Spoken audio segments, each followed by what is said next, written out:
Hi, everyone. Welcome back to the BNI Partners in Excellence show. My name is Andy, and today I'm so excited to have Maribel Jimenez with us from MJ Trust Law.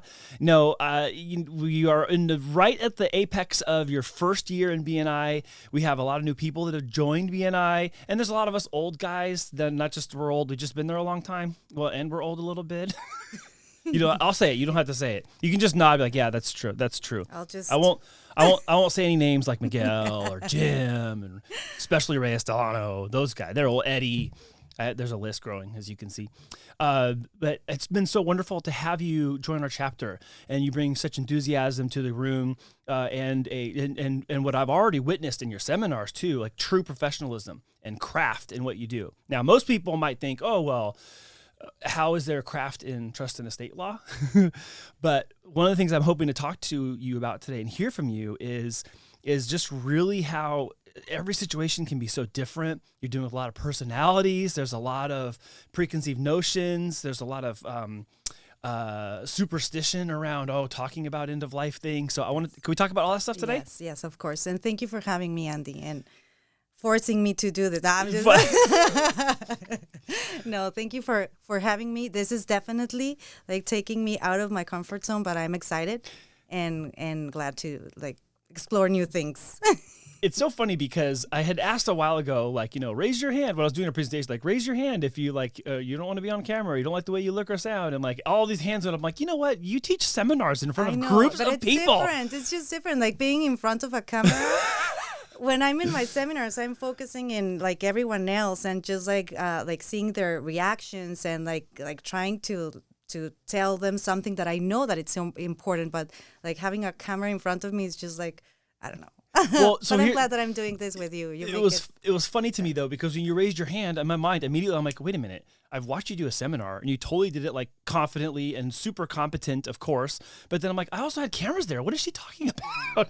You did both. You did seminar with cameras. So anyways, I'm really looking forward to this. And I know that, of course, because you're, let's say, new, or you're still in that first year of BNI, maybe not everybody knows all the backstory of like, how did you end up even in this role, in this position? How'd you get to San Diego? Some of this we talked about in our one-to-ones together, but is it okay if we just kind of start there, like backstory? Yes. How'd you become a trust and estate attorney? Where were you raised? When did you come here? Let's go all down all that. Where do I start? Okay, so I'm actually like born and raised in Tijuana, so right across the border. And my entire life has been like San Diego, Tijuana, and I studied law in Mexico, and I never ever had like the American dream. I never thought I was going to live in this side of the border. When I finished law school, I specialized in cross-border transactions. So basically it was foreign investment coming into Mexico. So I dealt with a lot of American lawyers, Europeans. But when we started talking about like legal terminology or legal tools in let's say in United States and Mexico, there are similarities, but they're so different. So I decided to do my master's here in San Diego for that reason, to understand what's the difference between a power of attorney in Mexico and a power of attorney here in notary public. So I did that in the corporate level. So I was corporate and business law focused primarily, and but I also the culture in Mexico, it's not about planning, right? It's not about planning and everything, like health insurance, life insurance, car insurance, homeowners insurance. So, and not like it's if like estate planning, like wills, trust, it's like people don't plan about that. So I started like looking into that, and you know what? Since I don't know, like 15 years old, I have my parents. I'm the oldest of three. I need to like see what's gonna happen in the future. I don't know. It's just the way that I am.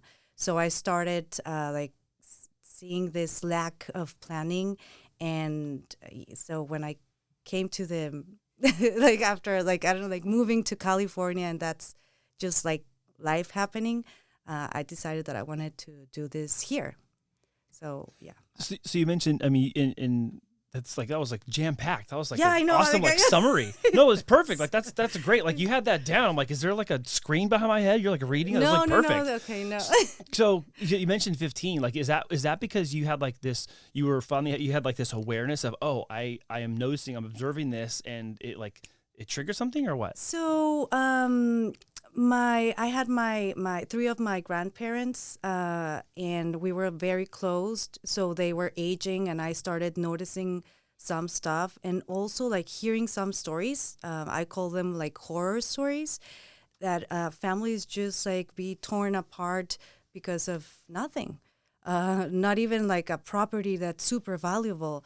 It's just like because they did not plan for something that it's going to happen eventually. So I started noticing that, and I don't know, like I've always been, I don't know, like I just like think about stuff like that. I want to ask you, because you had mentioned it, and I want to go back and kind of grab that moment again and ask you to kind of explain that a little more. But you had mentioned like thinking when you're being raised in Mexico, in Tijuana, like that life wasn't for you. When did you notice that? Why did you think that? What was the like belief system behind thinking, oh, I can't have that? Because like you have that now. Like you have the thing that you kind of like quickly mentioned, like, oh, I'm never going to have there. That's not going to be for my future. Is that just a cultural thing? Was it just the surroundings? Well, I don't know, like I care for my parents, and I care for my brother and my sister, and I want like our family to be like together and not having to like deal with those kind of problems. So, well, I mean, like, it sounded, and maybe I heard you wrong. It sounded like you were mentioning, like, when you were growing up, you didn't think like having a life in the U.S. was possible. Oh, yes. Is that so? Yeah, Where did that come from? What was that like origin? Not possible. It's more like it wasn't my dream. Like I love Mexico. I love the culture. I love the food. I have a really great community down there. I was already an attorney in Mexico. I was doing just. Oh, I mean, Chula Vista is effectively North Tijuana. Like we call it that, right? I mean, and this is the closest that I've lived in the last 12 years to Tijuana. So. Oh, really? That's right. Because you had mentioned before another thing. You lived in North County, right? I did. Well, that was the first. Yeah, I used to live in North County, but then I moved near to San Francisco, and then to Orange County, and then back here. So let's frame that for everybody who doesn't know this part of your story. So I'm not going to say bounced around. There's a better term, but like you had taken different positions throughout your time, and then you've kind of got here. So walk us through what was that evolution of things. Okay, so. So again, it was not my plan, but then life happens, and we moved to when I got married. We moved to North County, and my husband used to work in Orange County, so he would like take the train like every day and commute. And I had my own law firm in Tijuana, so I would like commute and drive to Tijuana. Wait. So, he was taking the train to Orange County, yes, and you were coming down to TJ? Yes. Okay, so I don't think I ever told this to you, but when Jen and I first were married, we lived in Los Angeles, and we lived in like the valley, like Woodland Hills, but she had a job at Paramount Studios. And so she had to drive to Paramount Studios from Woodland Hills, which doesn't sound like a lot, but in LA traffic, it takes like an hour to an hour and a half to go 10 miles. And then I got this job in Newport Beach at a yacht business, and we moved to Long Beach. So she was driving from Long Beach to Hollywood every day. Yeah. And I'm going to say this because Caitlin is producing our show today. Caitlin, your mom was pregnant with you and driving that long haul every day and back home. And yes, and on the days where she had morning sickness, this is part of your story, Caitlin. When mom would have morning sickness, she'd have like her lunch bag, and she'd just like empty everything out and in the car. She's like, what am I going to do with this bag now? But that long commute that's taxing. It is taxing, but at that time I was like, we were married but single, no kids, meaning no kids. Yeah. So it was easy, and we enjoyed it. So Eduardo, my husband, would like commute there in train, so he would like take calls, and just like maybe, I don't know, if read a book because of motion sickness, but I would like really enjoy I love to drive. So, and there I was against the traffic, so that was a good thing. And we both had our own thing, so that was great. And at the end of the day, we would meet home, and that's perfect. Yeah. But then life sent us to near San Francisco, and that was a different story because by that time I was already pregnant with my first son, and we actually planned the move up there to when he was 1 month old. So yeah, so that was a huge change in my life, and that completely like changed everything, because I became a mom. It was the first time that I moved to like another place, like Kind of without far, my family, far away. Yeah. without my community. So yeah, that was difficult, Wow. but yeah, part of life. But what brought you back from the Bay Area to San Diego? I always wanted to go. I actually wanted to go back to Tijuana, to Mexico, where my family, my friends, and everything still is, right? But then we moved to Orange County, and we were there for a few years, and the pandemic hit. And that's where I realized how lucky I am to be like there, right? We were in this amazing bubble. I already had my 2 kids, so I just like realized that like something like okay, I think I have this life. I live here. My husband didn't have like any plans to go back to Mexico, and I was kind of like I had like an internal fight, like I want to go there, but I'm here. So I was like dealing with that, and at that time I said, okay, I think I'm gonna stay here. My kids, it's the best for all of us. So now I'm gonna plan to do like just have some roots here, and that's where we decided that we wanted to be closer to our family, and we moved to San Diego. And so how often do you get to like kind of see all your people? You talk about your friends and your family. Like, do you intentionally get together on a regular basis, or do you like let's just on a whim, let's just go and see everybody? Or so crossing the border is easy, right? So we don't see each other as much as I thought we would, just because everyone has their own plans, their own life, but we do see us like often, maybe I don't know, like whenever there's something special, we're there. And we plan to do things together. So I want to talk a little bit about how you came to Partners in Excellence, like how you got introduced to us, and then I remember you joining in the chapter last year, and that your specific classification had been vacant for a little bit of time, because we had a trust and estate attorney for a long time, Gary Bowman, and then he had retired, and it was like there was a vacancy, and we're like, there's no trust in the state. What do we do? Hey, we don't have an executor for this trust. Actually, there's no trust. What would it be called? A beneficiary? No, a next in line, a guarantor. What is it? What's the word? Sorry. We don't have like a next in line. This is my terrible attempt at trying to make an attorney joke, because you're a trust attorney. I'm like, we had no next in line for the guy that went out, and we didn't have someone to step in and take responsibility. Anyways. And it was funny because that first time that so some other attorneys from New York actually suggested to join a BNI chapter. I didn't know that. Yes, from New York. So how'd that happen? So I'm still in a estate planning like attorney group, like from all over the U.S.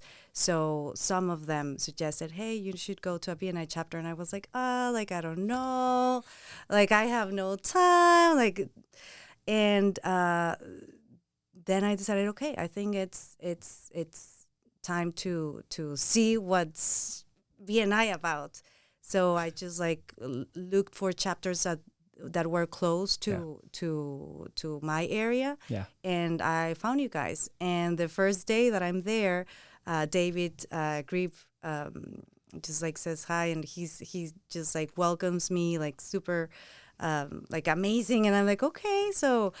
And then I realized that you guys are looking for an estate planning attorney. So I thought it was like a plan to, like, I don't know, like I thought it was like you knew that I was coming, and like part of the plan, right?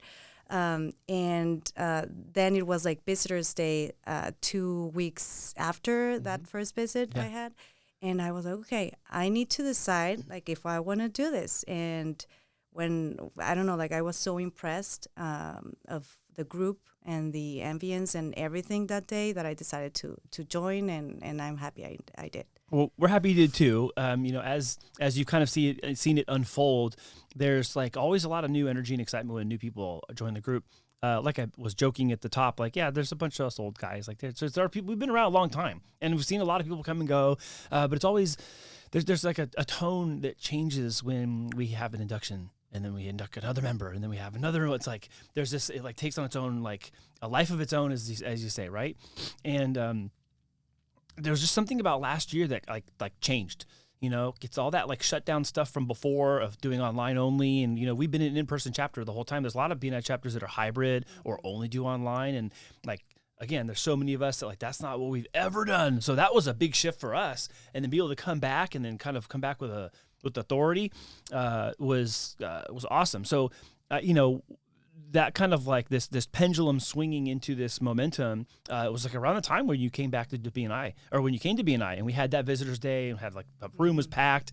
And ever since then, it's kind of been going strong, and I've been really impressed because the quality keeps getting better. We're getting more variety of people. And then now we have a show. Yeah, I know. That's amazing. We're doing our own show. Whose crazy idea was that? I don't know. That's terrible. I don't know. Terrible idea. Everybody get on camera. Names, Andy. What did I do? Yeah. Womp womp. But you're doing great. I love this. I love meeting people, and the one-to-one process has always been interesting to me too.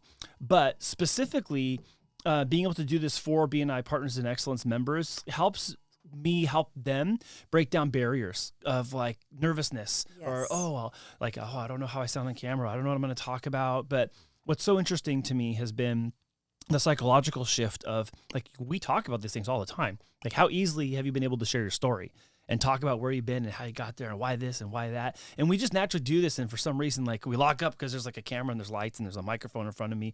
But what's been interesting is that routinely everyone comes in and they go, oh, it wasn't as bad as I thought.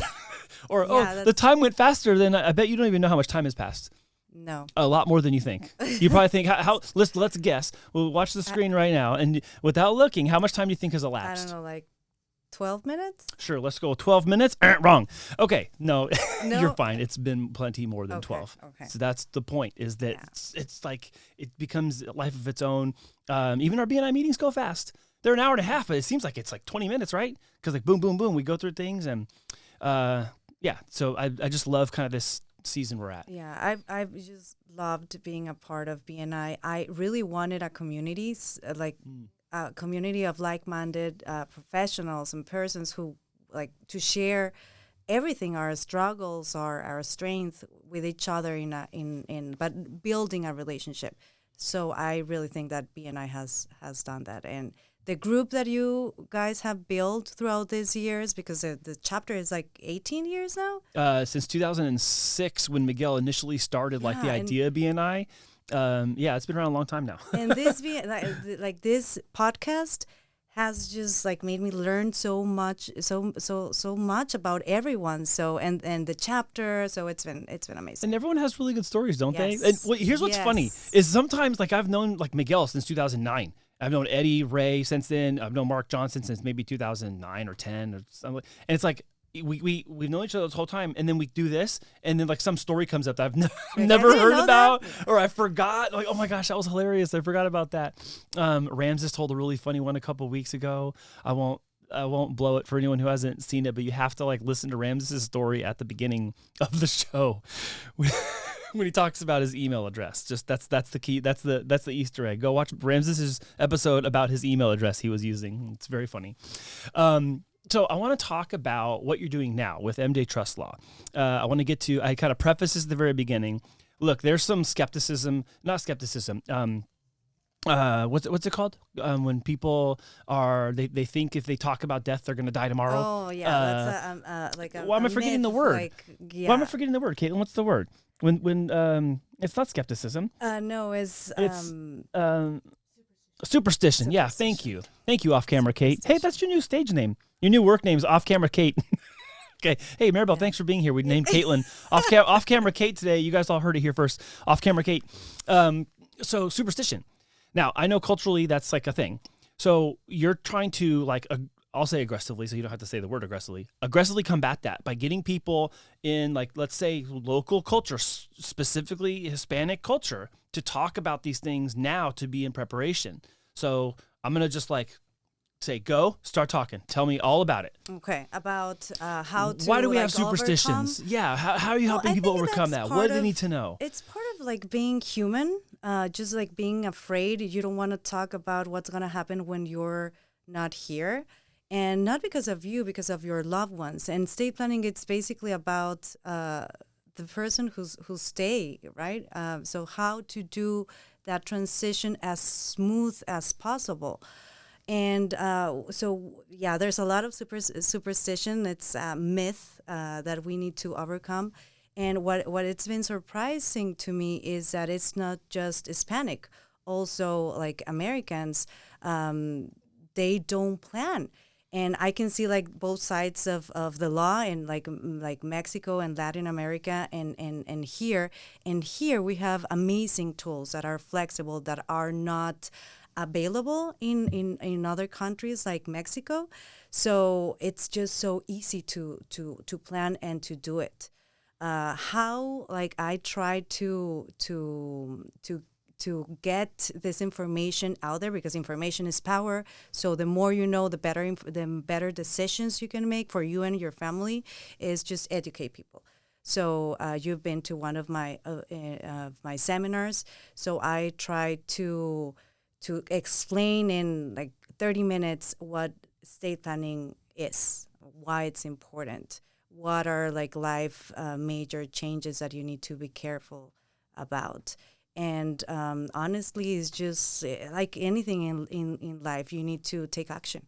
So, but if you are educated and you know why you need to do it, you're more open to doing it.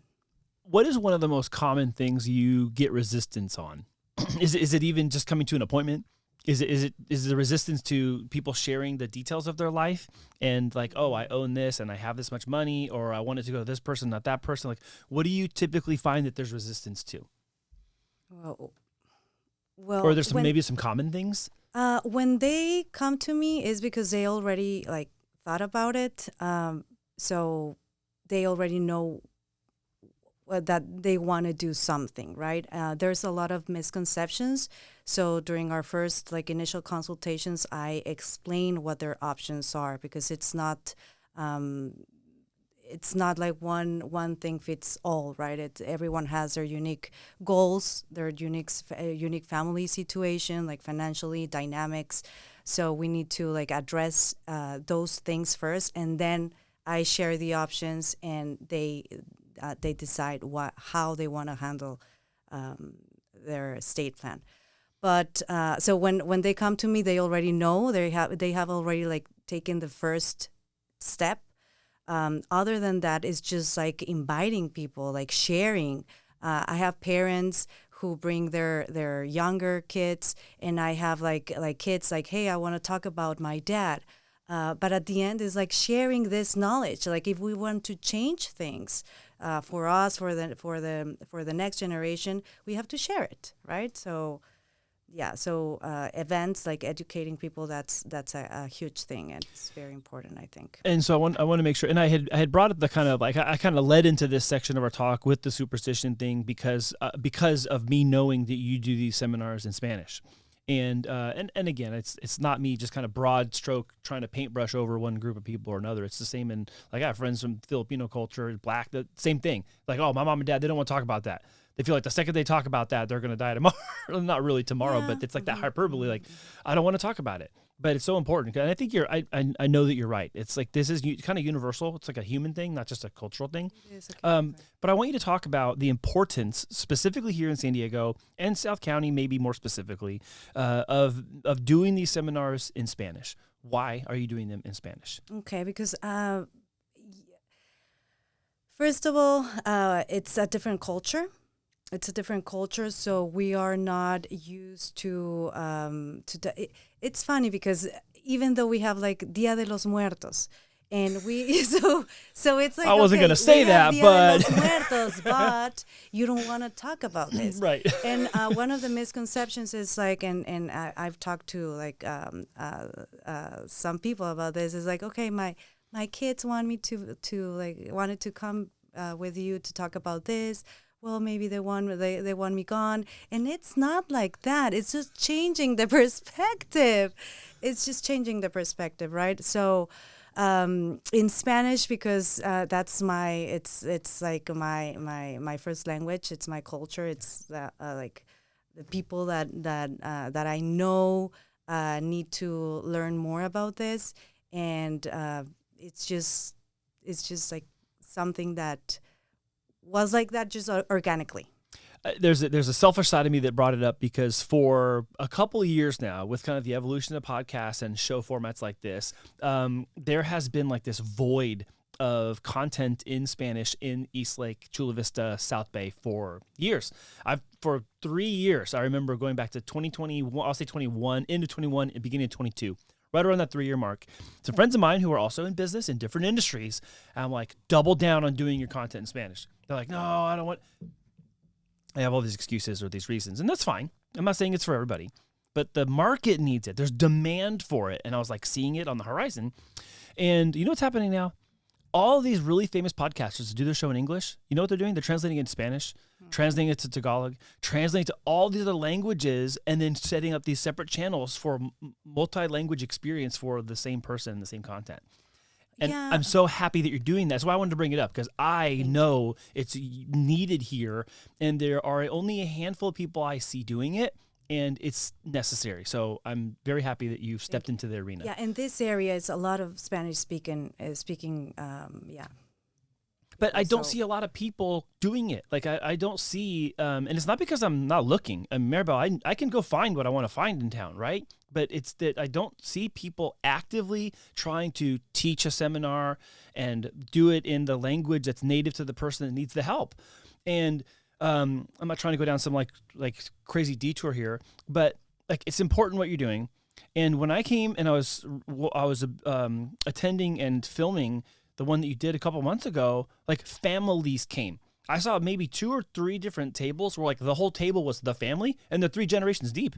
It was like, you know, the I'll say the kids that are like our age, right? We're adults, but we have like our parents and then we have like our kids. And there was like I saw maybe 2 groups of people where they had 3 generations sitting there.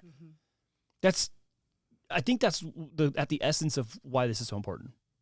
Yes, definitely it is. And for me, so it's not just a matter of language like English, Spanish.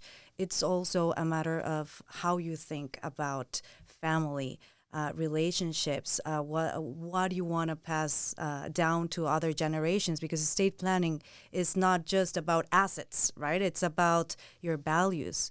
So and building generational wealth, and generational wealth looks different to you that might have had like certain situation, and situation I mean your family generationally, and my situation, right? So for some people is they're buying a property for the first time.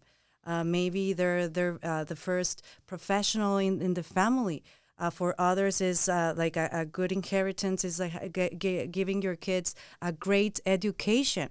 So all of that, it's important, and it is a matter of way of thinking, culture, and yes, language. That's but it's like Well, I'm really proud that you're doing it. I want to take a moment here because you had sent an email to our entire group because of the fires that happened recently, informing everyone about making sure you name the trust on your insurance policy. So can you take a minute and explain what that means to people who already have a trust, and why is that necessary? Okay, so so the simpler way I can explain it is having a trust is like having a backpack. Okay, you design it as whatever you need to accomplish, but whatever you put inside the backpack, and that's called like funding your trust. It's protected by your trust. Okay, and you are wearing it.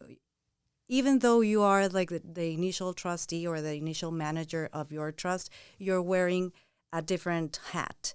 So let's say you have your property under your individual name, and now it's within your trust, and now it's under your name as trustee of your trust. So you're wearing a different hat.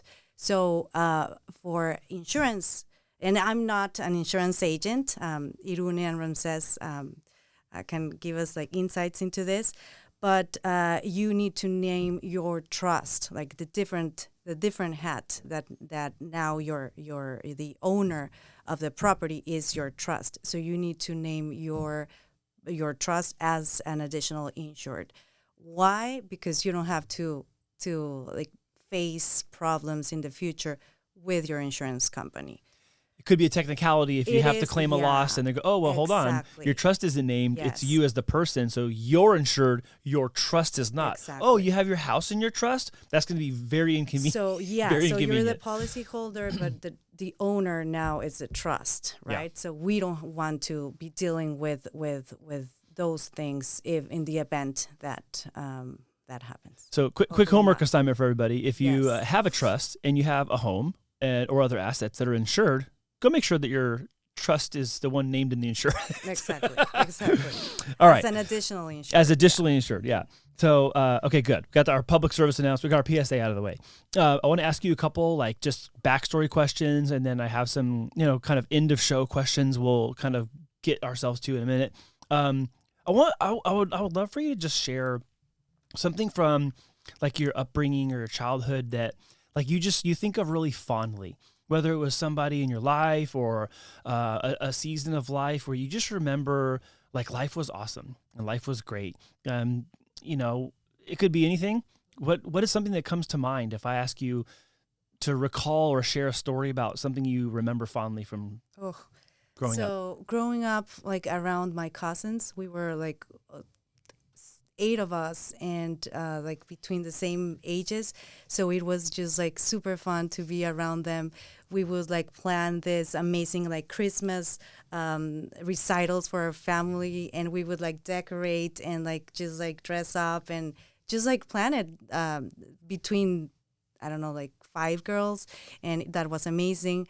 We even like had like a little tiendita. It's like a snacks shop. So they were like doing construction near, like, almost like, I don't know, like a block away from where we used to live. So we were like entrepreneurs, like buying snacks and then selling them to the construction people. So we had a lot of fun. Of course, my mom, my grandma, like everyone was like watching us, but we just like, we were free to do whatever we wanted at the time. And so growing up with family, around family, was a great gift.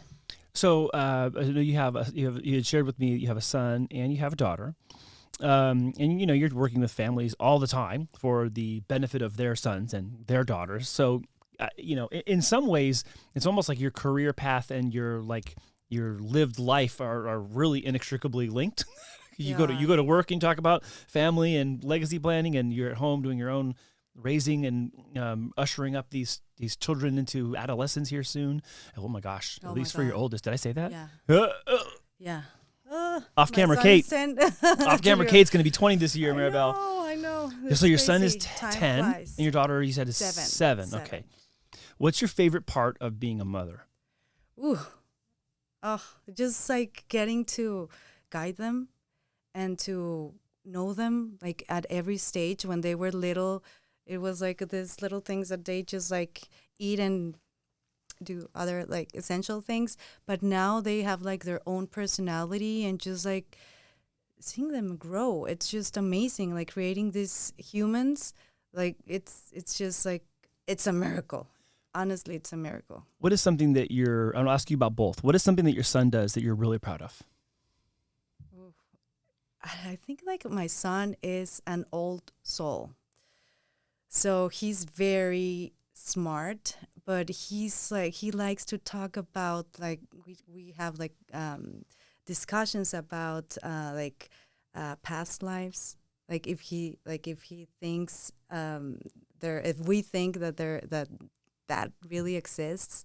And I don't know, he has a great imagination. So I would. He sounds curious. He is curious. Yeah, that's great. And what would you say makes you really proud about your daughter?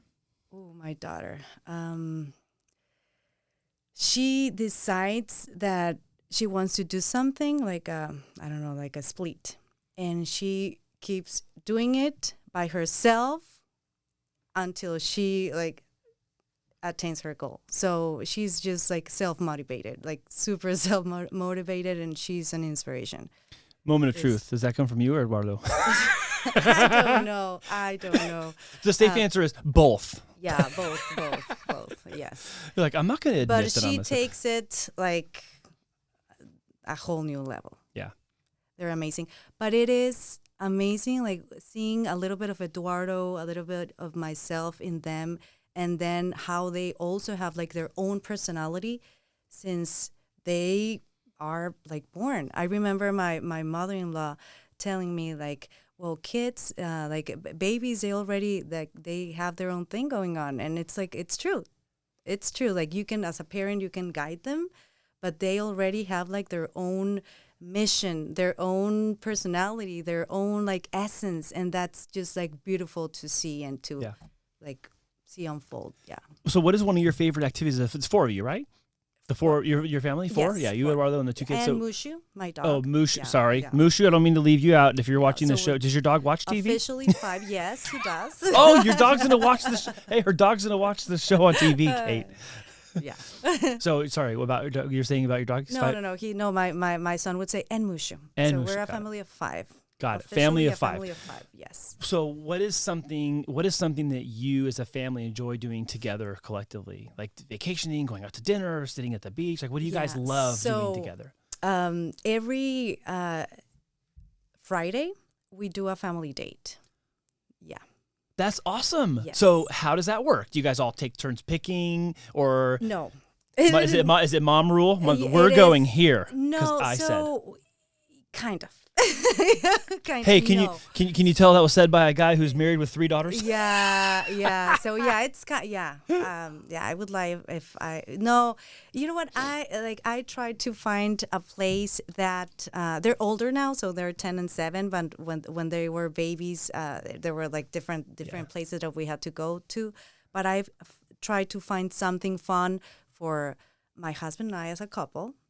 And the 4 of us, Mushu is not invited to our family dates just because he doesn't behave around other dogs. So, but something that it's fun between the 4 of us. So if we decide to go to a place that there's not something fun for my kids, we bring, let's say, Uno, and we play Uno. Or we've done the thing that like the...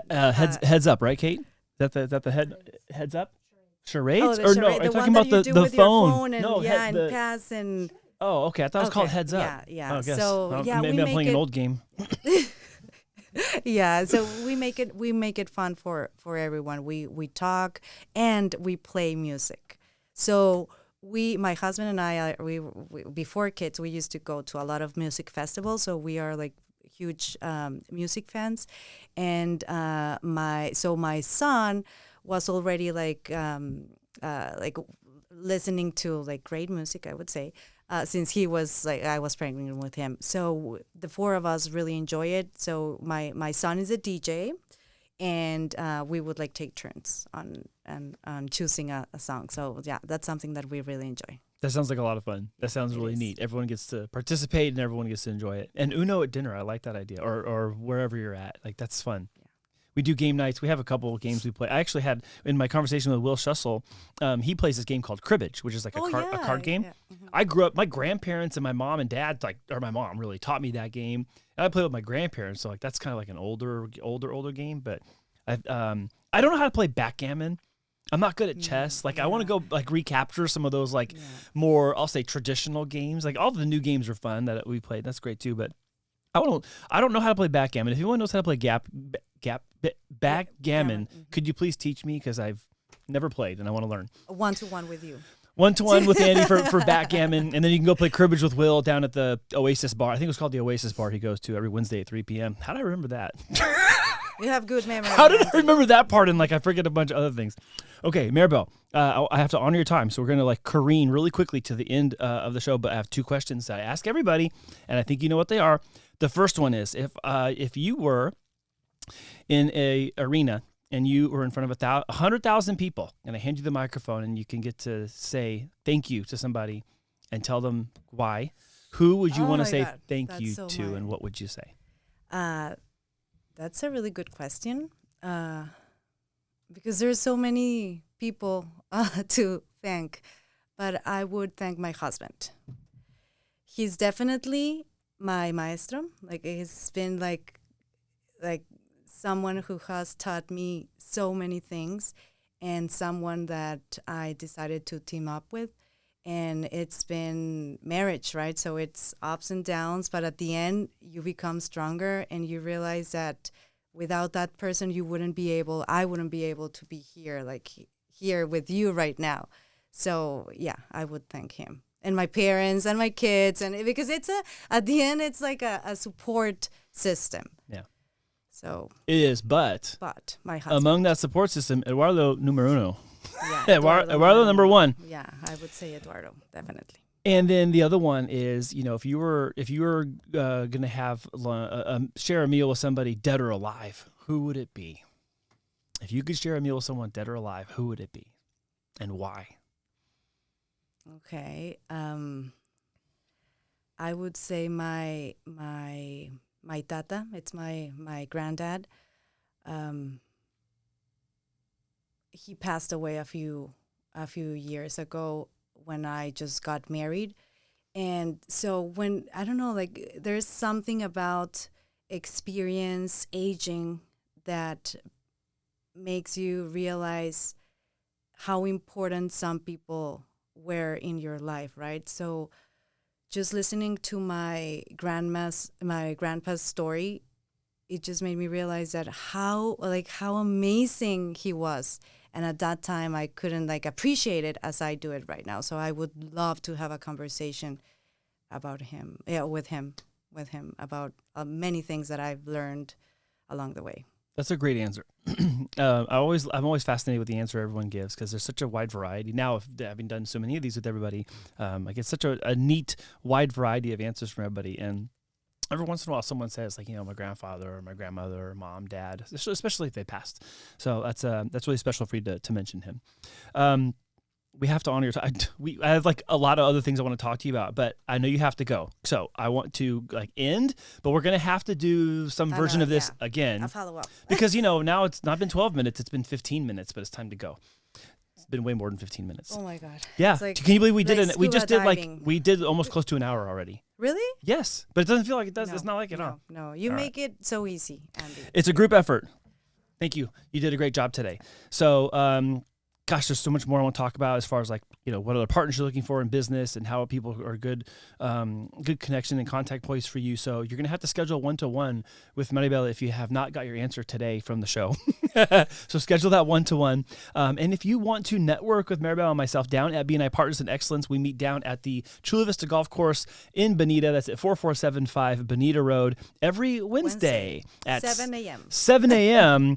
is when the meeting starts. Join us early for open, purposeful networking at 6:45. You can look at the description box and you can click on that link, and that will take you to a page where you can register for our chapter, or you can hit the QR code on the profile on YouTube, and you can register for an upcoming visit and come and hang out with us at BNI Partners in Excellence. Maribel, you did a great job today. Thank you, Andy. Are you still nervous? Thank you. No. No? Ready to go and kick butt for the rest of the day? Yes. All right, let's go. Yeah.